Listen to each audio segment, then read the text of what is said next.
HSC পরীক্ষা বাতিল করার সিদ্ধান্তে অসন্তোষ প্রকাশ করেছেন বৈষম্যবিরোধী ছাত্র আন্দোলনের সমন্বয়ক হাসনাত আবদুল্লাহ ও সার্জিস আলম। মঙ্গলবার রাতে শহীদ সোহরাওয়ার্দী মেডিকেল কলেজ হাসপাতালে সাংবাদিকদের একথা জানান তারা।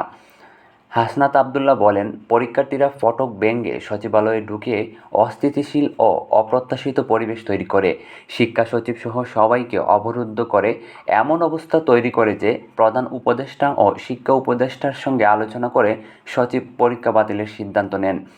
পরীক্ষা বাতিল করার বিষয় আমরা সমর্থন করি না, কারণ পরীক্ষা ছাড়া শিক্ষার্থীকে কখনো মূল্যায়ন করা সম্ভব নয়।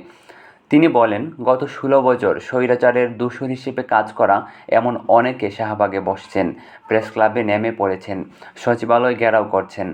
আমরা এগুলো সন্দেহের চোখে দেখি। সরকারকে সময় দিতে হবে।